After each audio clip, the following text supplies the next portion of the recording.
Hey guys, Binky here with this channel's very first card day. Now if you haven't already checked it out, I have another video I released kind of explaining the content you'll be able to find on this channel. Now as for this video particularly goes, we're going to discuss, well, cards. More specifically, cards and how they change over the years. Now for all those who have played card games, you'll have noticed a change. And for the games such as like the Pokemon trading card game, this change has been rather severe. And in the case of the Yu-Gi-Oh card game, the change is a little less noticed because the change is fixed in the game itself through the use of other cards. For example, in Yu-Gi-Oh, this card, Ojama Yellow, when this card came out, I was kind of on the fence. I was thinking, what the fuck could this card even be for? And then I saw these cards, and this card, and this card. This is a good way to deal with the change in the card games, guys. You release cards that may not seem that useful, but through the use of other cards become very useful, become very versatile, and sometimes become very powerful. Now, let's take a look at another way to deal with the years passing away in these card games, the way Pokemon uses it, and this is called scaling. Scaling is seen heavily in Pokemon TCG, an example being this card, the old Deoxys EX, over the years turning into this card, the new Deoxys EX. Did you see the difference? Here, I'll show you again in case you missed the subtle changes in the scaling. This is the old Dio. This is the new Dio. Now somewhere, through the divine powers of making cards, makers decided to keep things fresh with brand new cards, brand new powers, and brand new strengths. There are several ways to keep things fresh. You can release these new powers, strengths, and cards through boosters, special boxes or tins, and other types of promos. There's another thing that affects these cards over the years of change.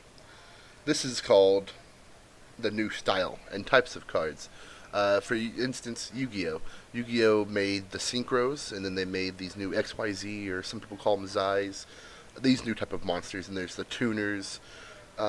Things have changed, and you can see it in the cards themselves over the years as people kind of get bland of playing with the same old normal and effect monsters and fusions. They needed to release something whole new, and then came the Synchros, and then a couple of years later came the Zais. Pokemon's done this as well. They released the EXs, the level Xs, and well, whatever the hell these were supposed to be. Two cards to make one Pokemon? Really? That was a good idea? Now, alas, there is other things that affect these besides just different style of cards. And this is kind of a way to keep things fresher in tournament play, or much less than free play. This is called a forbidden list or a ban list in Yu-Gi-Oh! In Pokemon, I'm actually not sure what it's called. I know there's the modified and the legal formats. In Yu-Gi-Oh!, they take cards that may seem just a little too OP, and they kind of ban them. They changed this list. I think it's a couple of times a year. I'm not actually completely certain on that. I don't play competitively anymore too much. But I know there are some cards that have been on the list for a good long time. One of the cards being this card. And now Pokemon does it differently, and they kind of are a little more, I want to say, what's a good word for this? Fucking Nazis about it. Yeah, that's a good word. Fucking Nazis. You see, they don't take cards that seem too good or seem like they might just be a little too OP for this season. No, they kill off all the old generation. For instance, whenever I believe it was like Heart Gold Soul Silver came out, a couple boosters back were legal, but everything before that they just kind of killed off. They slaughtered.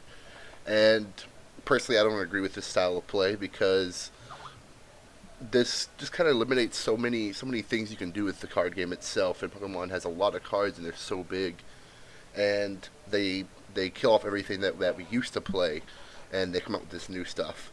But and then again, even though I don't personally like it, it is actually rather well balanced because they're killing off all the old stuff. But since they use the scaling change that we talked about, they have all these new cards, and the older cards just wouldn't quite fit in. There's a couple cards in the old days that kind of fit in nowadays. Only very few, and it's usually not like a power type thing, but they just don't quite fit in anymore. So that's another way, I guess, you can deal with the change over the years in the card games, is to make some cards legal and illegal, or limited, and then, and like I said, since it's a Pokemon, they kind of just round up all the old people and send them to the graveyard, for so to say. Now, personally, I prefer Yu-Gi-Oh's Forbidden List to the Pokemon Genocide of the old. Just kill off a bunch of old cards, I don't think really fixes things unless you're using the scaling. So luckily they do that. But they're not only killing off a bunch of old cards, though. For those who have played the card game a very long time, they're also killing a bunch of old memories, as kind of gay as it sounds. And when you start to kill off all these old cards, you kind of take away the room for new decks and new ideas and new strategies. There's a reason when you go to a Yu-Gi-Oh tournament that you're only going to see 4 types of decks there out of 150 players. I know I witnessed this firsthand, and that's never a good thing. I mean, really, Pokemon, aren't you worried that there are only 3 types of decks in a single tournament? I mean, your cards don't leave much room for creative surprises in these games.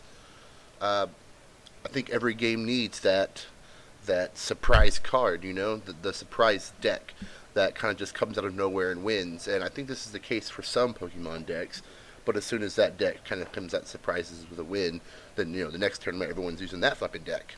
And it's kind of different in Yu-Gi-Oh. Sorry, it's kind of different in Yu-Gi-Oh because there are so many styles of decks to play with.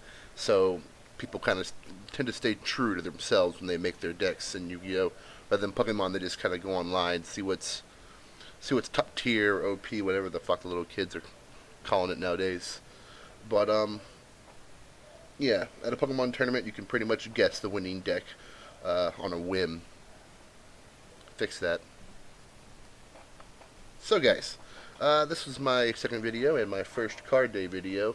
I hope to make more. I hope the audio is much better this time. I bought a new mic, so I'm trying to, work out the bugs and the fixes I need to do with all my videos, how to make them better for you guys. Leave a comment below on how else you might have noticed the change of cards over the years. If there's a way that you've noticed how cards have changed and either gotten better or worse, even specific cards if you want, over the years that I haven't mentioned, then leave a comment below telling everyone about that. Don't forget to like and subscribe and share this with your friends so I can keep making more videos for you guys.